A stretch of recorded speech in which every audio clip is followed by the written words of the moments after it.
우리 하나님 말씀 보도록 하겠습니다. 하나님 말씀은 창세기 35장 16절에서 29절까지의 말씀입니다.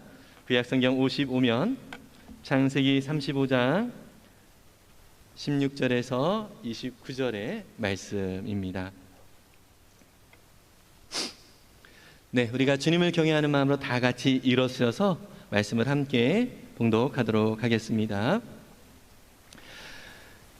그들이 베델에서 길을 떠나 에브랏에 이르기까지 얼마간 거리를 둔 곳에서 라헬이 해산하게 되어 심히 고생하여 그가 난산할 즈음에 산파가 그에게 이르되 두려워하지 말라, 지금 내가 또 등남하느니라 하매 그가 죽게 되어 그의 혼이 떠나려 할 때에 아들의 이름을 베논이라 불렀으나 그의 아버지는 그를 베냐민이라 불렀더라. 라헬이 죽음에 에브랏 곧 베들레헴 길에 장사되었고 야곱이 라헬의 묘에 비를 세웠더니 지금까지 라헬의 묘비라 일컫더라. 이스라엘이 다시 길을 떠나 에델 망대를 지나 장막을 쳤더라. 이스라엘이 그 땅에 거주할 때에 르우벤이 가서 그 아버지의 첩 빌하와 동침하매 이스라엘이 이를 들었더라. 야곱의 아들들은 12이라. 레아의 아들들은 야곱의 장자 르우벤과 그 다음 시므온과 레위와 유다와 이사갈과 스불론이요, 라헬의 아들들은 요셉과 베냐민이며 라헬의 여종 빌하의 아들들은 단과 납달리요, 레아의 여종 실바의 아들들은 닷과 아셀이니 이들은 야곱의 아들들이요 밧단 아람에서 그에게 낳은 자더라. 야곱이 기럇 아르바의 마므레로 가서 그의 아버지 이삭에게 이르렀으니 기럇 아르바는 곧 아브라함과 이삭이 거류하던 헤브론이더라. 이삭의 나이가 180세라. 이삭이 나이가 많고 늙어 기운이 다함에 죽어 자기 열조에게로 돌아가니 그의 아들 에서와 야곱이 그를 장사하였더라. 아멘. 우리 앉으시면서 은혜 많이 받으세요. 서로 격려합니다.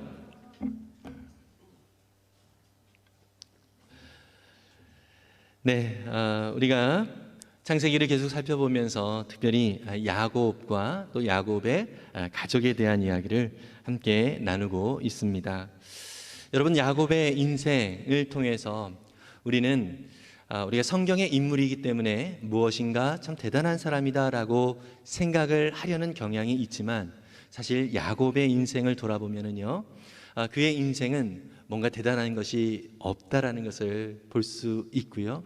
무엇보다도 이 야곱은 그 누구보다도 속이기를 좋아하는 사람이었다는 것을 알 수 있습니다. 그 이름 야곱의 뜻은 뒤꿈치를 잡았다라는 의미를 가지고 있고요. 조금 더 노골적으로 표현하면 사기꾼이라고 하는 의미를 가지고 있는 표현이 야곱이라고 하는 이름입니다.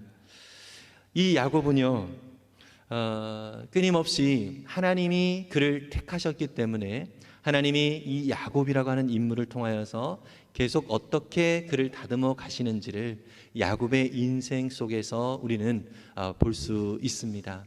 다시 말해서 야곱이 대단한 사람이라는 그러한 생각을 갖기보다는 이 야곱을 이스라엘로 만들어주신 그 하나님의 놀라운 손길이 얼마나 크신가, 이것이 바로 우리가 성경을 보면서 살펴봐야 될 내용인 것입니다. 특별히 창세기를 보면서요, 오늘 우리가 읽은 본문 속에서도 등장을 하는 내용이기도 하지만 성경에 왜 이런 것까지 등장을 할까, 이런 내용까지 왜 성경에 담을까, 이런 생각을 하는 그런 내용들이 좀 있습니다. 그만큼 이 야곱의 가족은요, 상당히 힘겹고 또 우울한 가정이었고요. 또 이 야곱은 이 가정 안에서 오늘 우리가 헌화식을 통하여서 참 아름답고 또 귀한 그런 아름다운 가정의 모습을 우리가 기대하고 또 보았지만은 사실 이 야곱의 가정은요, 아이들이 낳으면 낳을수록 12명의 아들이 있었잖아요. 아이들을 낳으면 낳을수록 특별히 이 야곱과 그 아내 라헬과 그리고 레아의 이 긴장 관계가 더 증폭이 되어지는 듯한 가정이었습니다.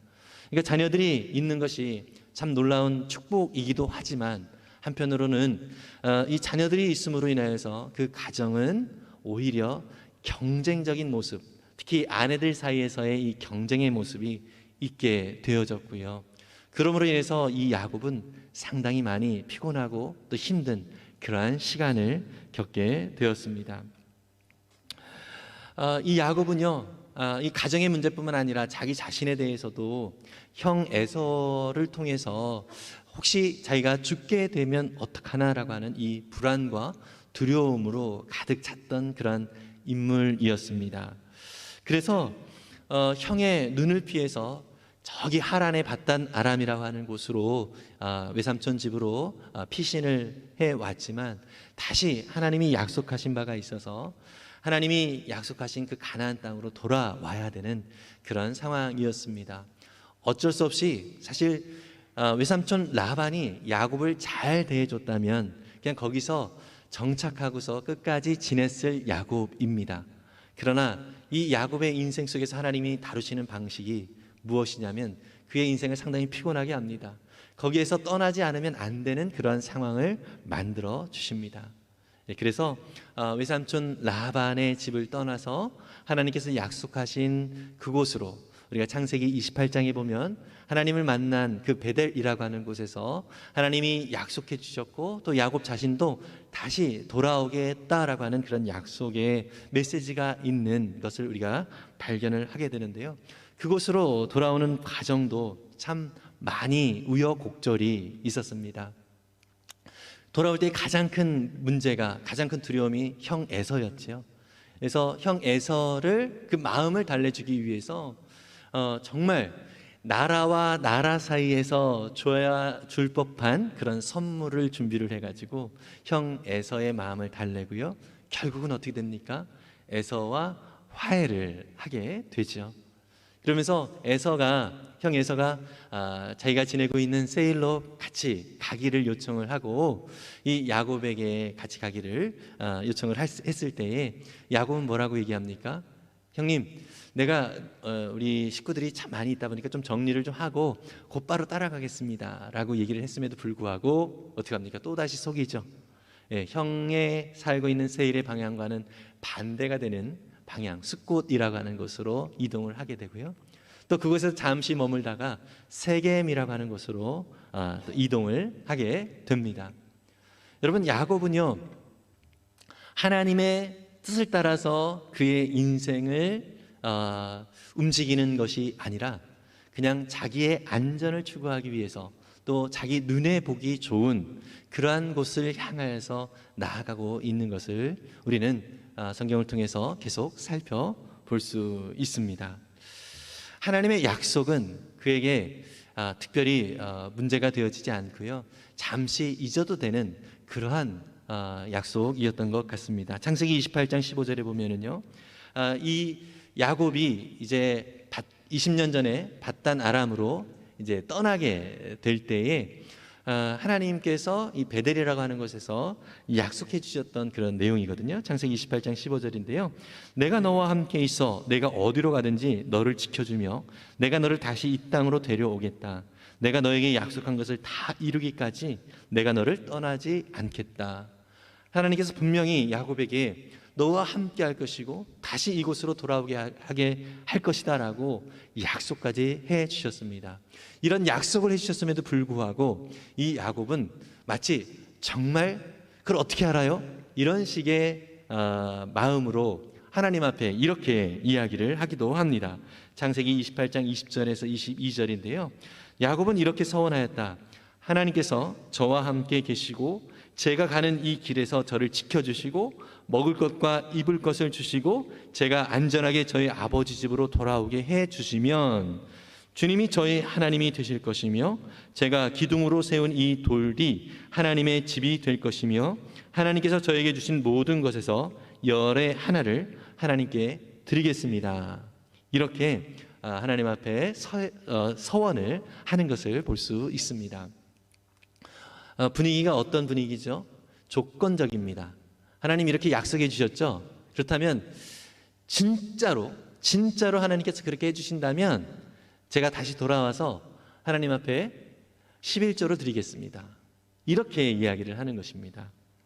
참 하나님이 이 표현을 들으셨을 때에 어떠한 느낌이셨을까요? 상당히 섭섭하고 서운한 마음이 많이 있을 거예요. 왜냐하면 내가 한다고 하면 확실하게 하는 건데 너는 왜 거기에다가 토를 다냐, 이런 것이죠. 그러나 하나님은 이 야곱의 이러한 마음을 그냥 다 받아주셨습니다. 왜냐하면 이 야곱의 수준이 그것 정도밖에 안 되는 것을 알았기 때문인 것입니다. 어쨌든 외삼촌 라반의 집에서 고통스러운 시간을 보내다가 20년 만에 결국 거기를 떠나야 되겠다라고 하는 생각을 하게 됩니다. 그래서 이렇게 떠나게 되어지는 그런 생각을 했는데 야곱의 목적지는 사실 하나님께서 약속하신 그 땅이어야 되잖아요. 이 베델로 다시 돌아와야 되는데 베델은 생각하지 않는 거예요. 형과 화해하는 것에만 집중을 하는 것입니다. 다시 말해서 자기의 목숨을 지키는 것에, 자기 힘으로 자기 목숨을 지키는 것에 신경을 쓰는 이 야곱의 모습을 볼 수 있고요. 또한 더 지내기가 좋은 곳이 어디일까를 찾는 이 야곱의 모습을 우리는 살펴볼 수 있습니다. 결국 이 야곱이 보기에 괜찮은 곳이다라고 여겨졌던 세겜이라고 하는 곳에 정착을 하게 되죠. 근데 이 세겜에서 어떠한 일이 벌어집니까? 우리가 사실 이 내용도 성경에서 참 나오면 나오지 않았으면 좋겠다 이렇게 생각이 되어지는 그런 내용이 있죠. 자신의 야곱의 딸 이 디나가 이 세겜 쪽 속의 그 추장인 그 세겜이라고 하는 인물에게 결국 이제 강간을 당하게 되어지고요. 또 그 일로 인하여서 야곱의 아들들, 특히 시므온과 레위라고 하는 이 아들을 중심으로 해서 엄청난 화가 또 일어나게 되어지고요. 그로 인해서 또 이 세겜 족속이 딸 디나를 나름대로 책임지겠다고 결혼하자 이렇게 이야기를 했고, 또 우리가 동맹하자 이렇게 이야기를 했는데 그 제안을 거짓으로 받아들입니다. 어떠한 조건을 내거냐면 우리는 할례하는 할례의 민족이다. 그러니까 너희들도 할례를 해라. 그러면 동맹하겠다. 이렇게 이야기를 하죠. 그래서 할례를 하도록 하게 했고요. 또 그 할례를 하고 나서 3일 뒤가 가장 고통이 심할 때인데 그때 바로 시므온과 레위를 중심으로 해서 그 세겜 땅을 급습을 해가지고 그 사람들을 몰살시키는 것이죠. 이것은 야곱과 상의 없이 야곱의 아들들이 벌인 일입니다. 야곱은 그 소식을 듣고 겁이 났습니다. 자기 자신의 또 안전에 위협이 느낀 것이죠. 다른 이 세겜 주변에 있는 다른 민족들이 자기를 또 위협할까 염려가 되고 걱정이 되는 거예요. 이렇게 걱정이 되어지는 이 상황 속에서 하나님께서 야곱에게 또 이렇게 말씀을 하십니다. 창세기 35장 1절인데요. 오늘 우리가 35장 후반부를 읽었잖아요. 바로 35장 초반에 이렇게 말씀을 하고 있는데요. 함께 읽어볼까요? 하나님이 야곱에게 말씀하셨다. 어서 베델로 올라가 거기에서 살아라. 내가 너의 형 에서 앞에서 피해 도망칠 때에 너에게 나타난 그 하나님께 제단을 쌓아서 바쳐라. 하나님은요, 이 야곱이 하나님 앞에 서원을 했던 그 베델, 그리고 하나님이 이 야곱을 끝까지 지키고 돌보겠다라고 다시 돌아오게 인도해 주시겠다고 약속해 주셨던 그 베델로 오도록 그렇게 다시 그 서원과 또 하나님의 약속을 상기시켜 주시는 것을 볼 수 있습니다. 그리고 이 말씀을 듣고 이 야곱은요, 자기와 자기 집안에 있는 모든 사람들이 그동안 하나님을 섬기지 않고 우상을 섬겼던 것 같습니다. 우상을 섬기는 모든 우상과 그리고 또 장신구, 우상과 연관되어져 있는 이 장신구들을 다 버리도록 합니다. 그리고 나서 옷을 새롭게 갈아입도록 합니다. 이것은 어떤 의미를 가지고 있죠? 새로운 시작, 또 새로운 출발. 이때는 이 야곱이 좀 나름대로 하나님 앞에서 좀 결단을 좀 제대로 한 것 같습니다. 고생과 또 아픔을 겪으면서 이런 결단을 하게 되었던 것이죠. 여러분 이쯤 되어지면 이 야곱은 이제 베델로 돌아오게 되었고 또 돌아오는 과정 속에서 그의 집안의 모든 우상들을 다 없애버렸고 이제 믿음으로 다시 한번 살고자 작정을 한 이 야곱이 이제 베델로 돌아왔을 때에 이제 하나님께서 이 야곱을 형통하게 하고 또 이 야곱을 행복하게 살도록 도와주셨다. 이러면 참 해피엔딩입니다. 저 하나님이 약속하신 장소, 그 언약의 장소인 이 베델로 돌아왔는데요. 여기에 돌아왔을 때 야곱은요 또 다양한 그 인생에 있어서 환난과 같은 그러한 경험을 일을 또 겪게 됩니다. 이 야곱의 어머니 리브가의 유모였던 두보라가 또 죽게 되는 일이 있고요. 그리고 자신이 가장 사랑하는 아내, 오늘 우리가 본문 속에서 읽었듯이 그 라헬이 아들을 낳으면서 죽게 되는 일이 생깁니다. 예. 그리고요, 또 오늘 본문 속에서도 나와 있었던 것처럼 르우벤이 이 야곱의 첩과 동침을 하여, 예, 참 가정에서는 있을 수 없는 그러한 다시 말해서 아버지의 아내를 욕보이는 그런 큰아들 르우벤의 사건이 일어납니다. 그리고요 오늘 마지막 부분에서 언급이 되었던 아버지 이삭이 또 죽게 되는 이러한 일들이 벌어집니다. 야곱은 사랑하는 사람들을 잃어버리는 그러한 아픔을 겪게 되고요. 또 그 가정 안에서 부모와 자식 간의 사이에서 있을 수 없는 그러한 일이 벌어집니다. 여기에 대해서 평가는 오늘 본문 속에서는 하지 않았습니다. 나중에 야곱이 그 자식들을 축복해 주는 것이 창세기 뒤에 나오게 되는데요. 그때 이 르우벤의 장자권을 이렇게 이제 포기하도록 이렇게 이제 해주는 그런 것만 이제 나중에 나오게 되는데요. 어쨌든 이런 아픔을 베델에 돌아왔는데도 불구하고 여전히 이 야곱의 인생은 어려움과 또 환난이 계속 이어지고 있는 것을 볼 수 있습니다. 제가 지난 목요일에요 창세기 아침마다 제가 오늘의 묵상 본문을 올려드리잖아요. 그 창세기 33장 1절에서 17절까지의 내용이 나오는 그런 내용이 지난 목요일에 있었어요. 이때 두 번째 단락에서 이런 내용이 나옵니다. 그 내용은 사실 세겜에 가서 딸 그 디나가 욕보임을 당하는 그 내용이 나와 있는 것이 바로 창세기 33장 지난 목요일에 제가 묵상으로 올려드린 건데 그 두 번째 단락에서 이런 표현을 했습니다. 정욕을 자제하지 못하는 이방 족속 세겜의 충동으로 안타까운 사건이 야곱의 집에 일어난 것입니다. 만약 야곱이 하나님의 언약을 기억하고 베델로 올라갔다면 일어나지 않았을 불행이 일어난 것입니다. 사실 제가 이것을 쓰면서 약간 좀 오해의 소지가 있을 수도 있다라는 염려를 했는데 아니나 다를까 이 표현 때문에 저한테 궁금증을 또 표현하는 그런 분이 있었습니다. 야곱이 하나님의 언약을 기억하고 베델로 올라갔다면 일어나지 않았을 불행이 일어난 것입니다. 이 표현은 어떤 뉘앙스가 있냐면 그렇다면 베델로 돌아가면 모든 불행이 없어질 것이다 라는 그런 분위기로 우리가 이해가 될 수 있지요. 다시 말해서 하나님께 순종을 하지 않았기 때문에 지금 불행이 일어난 거고 하나님께 순종을 하면 불행이 일어나지 않을 것이다. 그런데 우리가 오늘도 본문 속에서 보는 것처럼 이 야곱이 순종하여서 베델에 갔음에도 불구하고 베델에서 여러 가지 어려운 일을 이 야곱이 당하고 있는 것을 볼 수 있지요. 그래서 여기를 좀 더 제가 좀 부연 설명을 좀 하지 않을 수가 없습니다. 무슨 얘기냐면 이것은 이 불행과 또 이것은요 하나님과의 관계 속에서 우리 그리스도인들에게 있어서는 하나님과의 관계 속에서 생각이 되어져야 되는 것입니다. 이 세상 사람들이 생각하는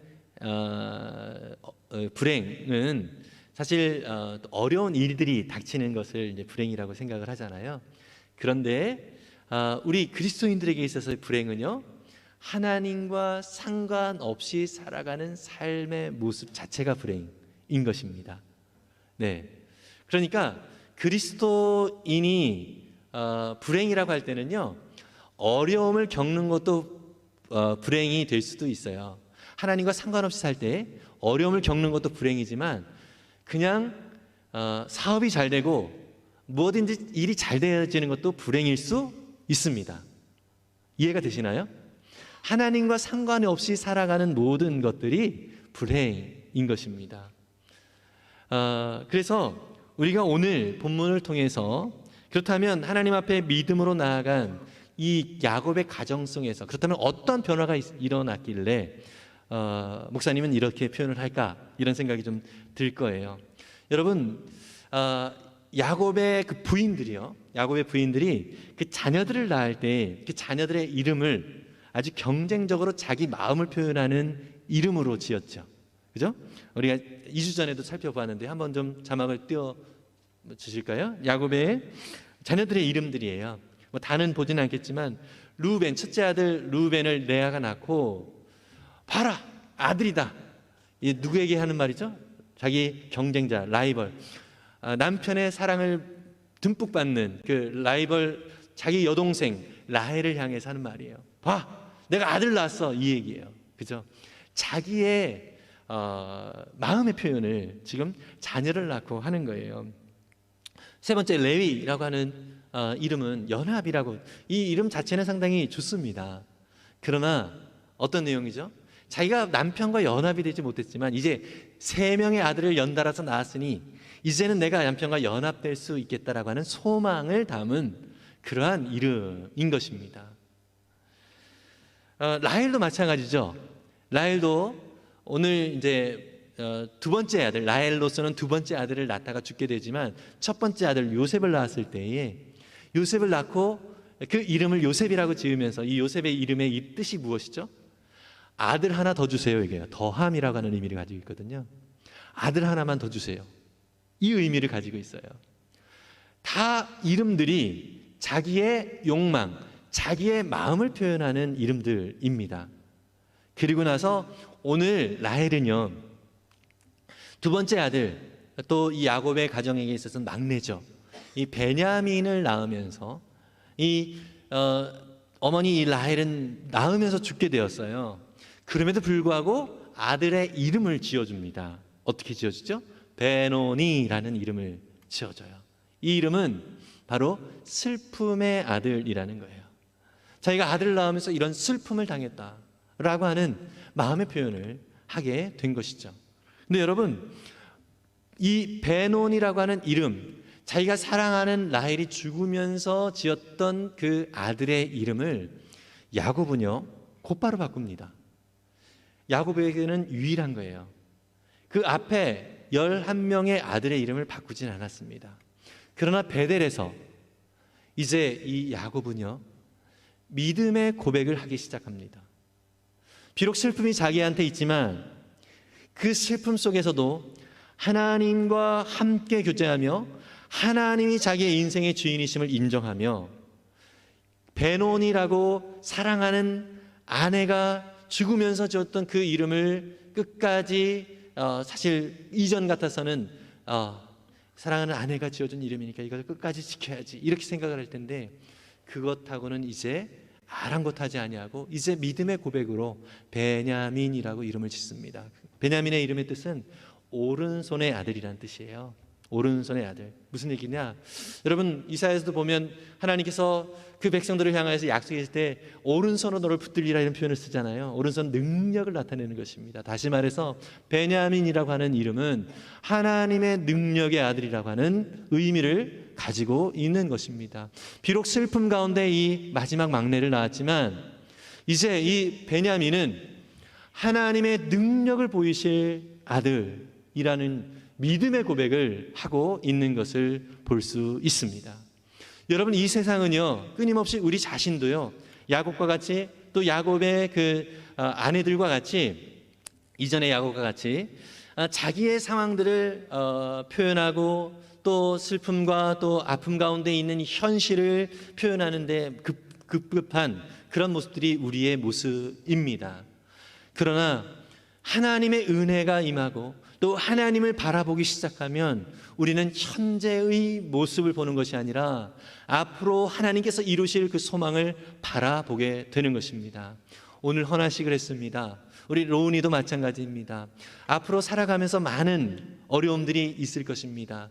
또 스스로도 많이 참 힘든 그런 상황들이 벌어질 수 있습니다. 그러나 우리가 가르쳐야 될 것이 무엇입니까? 하나님은 우리를 걸작품으로 만들어 주셨다는 사실입니다. 하나님은 우리를 이 세상이 우리를 바라보는 시선으로 바라보는 것이 아니라 하나님의 영광스러운 손길로 만들어주신 그런 하나님의 걸작품으로 저와 여러분들을 바라보신다는 것입니다. 이 사실을 우리가 믿음의 눈으로 바라볼 수 있기를 바랍니다. 여러분, 그래서 우리 자녀들을 바라볼 때에 또 우리 자신을 바라볼 때에 우리의 상황과 현실과 나의 감정에 따라서 나를 보는 것이 아니라 하나님께서 나를 어떻게 바라보시는가, 이 하나님께서 나를 향하신 하나님의 시선이 무엇인지를 보면서 우리 자신을 바라볼 수 있는 연습을 계속 해 나갈 수 있기를 바랍니다. 여러분, 이 사실은요, 창세기 초반에 가인과 아벨을 낳았던 아담과 하와의 그 자식을 낳는 그런 사건에서도 우리가 좀 살펴볼 수가 있는 내용인 것입니다. 창세기 4장 1절에 보면은요, 자막은 없습니다. 아담과 하와가 가인을 낳았어요.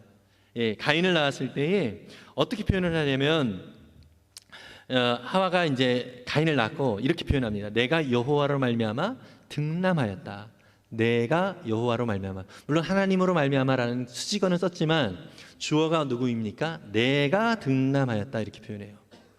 여러분 알다시피 4장의 내용이 어떤 내용이죠? 가인과 아벨이 하나님 앞에 제사를 드리다가 가인이 화가 나가지고 하나님이 자기 제사를 안 받으셔서 화가 나가지고 아벨 동생을 죽이는 사건이 4장에 나오잖아요. 그리고 나서 4장의 맨 마지막에 이제 세 번째 아담과 하와가 세 번째 아들 아벨을 대신하여 세 번째 아들 셋이라고 하는 아들을 낳거든요. 그때 이렇게 표현을 하고 있습니다. 4장 25절인데 창세기 4장 25절에 아담이 다시 자기 아내와 동침함에 그가 아들을 낳아 그의 이름을 셋이라 하였으니 이는 하나님이 내게 가인이 죽인 아벨 대신에 다른 씨를 주셨다 함이며, 주어가 내가가 아니라 하나님이가 됩니다.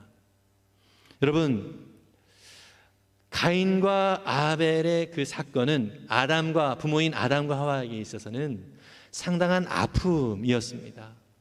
이 아픔을 겪으면서 이 아담과 하와는 고백이 바뀝니다. 내가 주인이 되어지는 인생에서 하나님이 우리의 인생의 주인이심을 고백하는 삶으로 바뀌게 되는 것이죠. 우리의 인생 속에서도 하나님은 이렇게 많이 일을 하십니다. 환난과 어려움이 없을 수는 없습니다. 그러나 이 어려움을 그냥 고생으로만 끝날 수도 있지만 이 어려움 속에서 역사하시는 하나님을 우리가 믿음의 눈으로 바라볼 때에 우리의 고백이 내가 주어가 되어졌던 나의 인생에서 이제 하나님이 주어가 되어지는 그러한 인생으로 바뀌게 되는 역사가 있다는 사실을 믿으시기를 바랍니다. 여러분, 그래서 우리 가운데 주어지는 환난과 아픔이 있다 할지라도 이 시간 통해서 우리 가운데 일하시는 그 하나님을 믿음의 눈으로 바라볼 수 있는 우리 모두가 될 수 있기를 바랍니다. 여러분, 바울은요 로마서에서 육신으로 살아가는 사람과 영으로 살아가는 사람들을 비교해서 이렇게 이야기를 하고 있습니다. 로마서 5장 22절부터 4절인데요. 함께 같이 읽어보겠습니다. 우리는 또한 그리스도로 말미암아 지금 서 있는 이 은혜의 자리에 믿음으로 나오게 되었으며 하나님의 영광에 이르게 될 소망을 품고 자랑을 합니다. 그뿐만 아니라 우리가 환난을 자랑합니다. 우리가 알기로 환난은 인내력을 낳고 인내력은 단련된 인격을 낳고 단련된 인격은 희망을 낳는 줄을 알고 있기 때문입니다. 영의 사람들, 다시 말해서 하나님과 늘 교제하고 하나님을 바라보며 살아가는 자들에게는 하나님 앞에 영광으로 나오게 되어지고요, 또 그 상황 속에서 환난이 있을 수 있으나 이 환난을 오히려 어떻게 한다고요? 자랑한다라고 고백을 합니다. 자랑한다. 왜요? 이 환난이 우리에게 인내를 낳게 돼요. 인내를 낳게 되고, 또 이 인내가 단련된 인격, 다시 말해서 하나님 아버지의 성품을 닮아가는 자로 우리를 만들어 가신다는 믿음의 고백을 하고 있습니다. 더 나아가 이렇게 살아가는 자에게 하나님께서는 희망, 소망을 늘 바라보며 살 수 있는 그런 은혜를 주신다라고 말씀해 주고 있습니다. 여러분, 저와 여러분들은 이 자리로 이렇게 부름을 받았다는 사실을 믿으시기를 바랍니다. 혹시 우리 가운데 환난이라고 느껴지는 현실을 직면한다 할지라도 정말 이 상황 속에서 우리에게 인내를 낳고 또 이 인내를 통하여서 더 하나님을 닮는 하나님의 사람으로 우리를 세워가시고 결국 소망 가운데 하나님의 영광을 바라보는 거룩한 자로 우리를 세워가실 그 하나님을 바라볼 수 있는 우리 모두가 될 수 있기를 바랍니다. 여러분, 그래서 우리는 늘 우리의 정체성을 늘 확인해야 합니다. 세상 사람들은 끊임없이 우리가 가진 소유를 가지고 우리를 평가하고요, 우리가 어느 지위에 있는지 어떠한 모습에 있는지 이것을 가지고 세상 사람들은 많이 우리를 평가하려고 합니다. 그러나 우리는 이 세상의 평가로 우리를 봐서는 안 됩니다. 하나님이 우리를 어떻게 바라보시는가, 우리는 어떠한 존재인가, 이 사실을 늘 잊지 말아야 하는 것입니다. 에베소서 2장 19절에는 이렇게 말씀하고 있습니다. 함께 읽어볼까요? 그러므로 이제부터 여러분은 외국 사람이나 나그네가 아니요 성도들과 함께 시민이며 하나님의 가족입니다. 우리가 하나님의 가족이라고 말씀하고 있어요. 천국 시민권을 가진 자라고 말씀을 하고 있습니다. 그래서 천국 시민권을 가진 하나님의 가족은 하나님의 나라의 법을 따라 살아가는 자들입니다. 이 세상의 원리, 이 세상에서 어떻게 안정적으로 살아갈 것인가, 이 세상에서 어떻게 사람들에게 얕보이지 않으면서 살아갈 것인가, 여기에 관심을 갖는 게 우리의 모습이 아니라 어떻게 해야 하나님 나라의 풍성한 은혜를 누리는 자로서 우리가 존재하고 있는가, 이런 사실을 우리의 삶을 통하여 보여지도록 하나님께서 우리를 이 땅에 보내주셨다는 사실을 믿으시기를 바랍니다. 마지막으로 빌립보서 3장 19절과 20절, 21절, 이때는 육신으로 사는 사람과 또 영으로 사는 사람들이 아주 극명하게 대비가 되어지는데요. 함께 읽어보겠습니다. 그들의 마지막은 멸망입니다. 그들은 배를 자기네의 하나님으로 섬기고 자기네의 수치를 영광으로 삼고 땅의 것만을 생각합니다. 그러나 우리의 시민권은 하늘에 있습니다. 그것으로부터 우리는 구주로 오실 주 예수 그리스도를 기다리고 있습니다. 그분은 만물을 복종시킬 수 있는 권능으로 우리의 비천한 몸을 변화시키셔서 자기의 영광스러운 몸과 같은 모습이 되게 하실 것입니다. 아멘. 빌립보서에서도 바울은 천국의 시민권을 가진 자라고 우리의 정체성을 분명하게 확인시켜주고 있습니다. 여러분, 천국의 시민권을 가진 사람들은, 육신으로 속한 사람들은 땅의 것만을 추구하면서 살아가고 있지만 이제 천국의 시민권을 가지고 있는 사람들은 하늘의 것을 추구하고 살아가는 자들이라고 말씀해 주고 있는 것이죠. 비록 우리는 비천한 몸을 가지고 있는 사람들입니다. 어쩌면 이 세상에서 내세울 것이 없는 그러한 사람들일 수도 있습니다. 그러나 분명한 것은 우리 안에 계신 하나님은 우리로 하여금 하나님의 영광을 보여주시기 위하여 오늘도 일하고 계시는 하나님이시라는 사실을 믿으시기를 바랍니다. 여러분, 우리에게 필요한 것이 무엇이죠? 야곱은 자기의 인생을 통하여서 끊임없이 자기 마음대로, 자기 고집대로 살아가려는 그런 인물이었습니다. 여러분, 바단 아람에서 돌아올 때 분이엘이라고 하는 곳에서 어떤 일이 있었죠?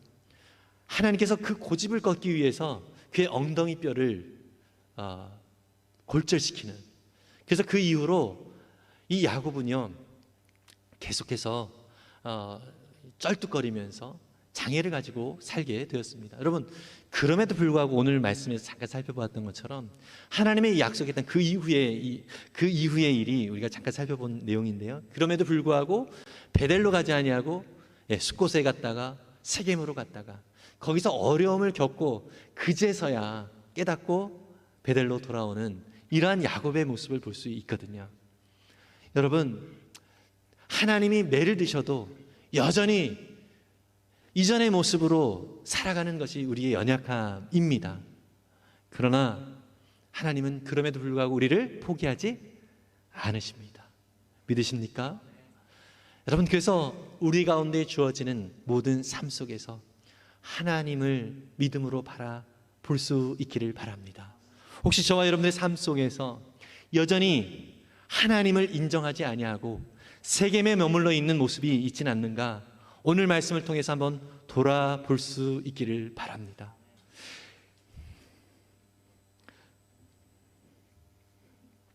이 세겜에서 우리에게 참 고통스러운 그러한 일들이 있을 수 있습니다.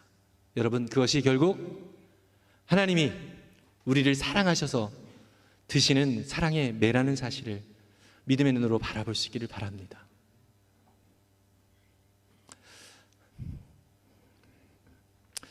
우리의 시민권은 하늘에 있습니다.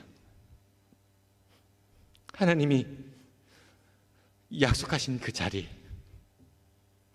하나님이 복을 주시기 위하여 하나님의 영광을 충만히 누릴 수 있도록 우리에게 약속하신 자리가 있습니다.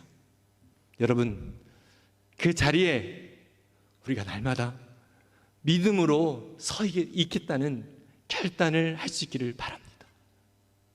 비록 그 자리에 있더라도 어려움이 있을 수 있습니다.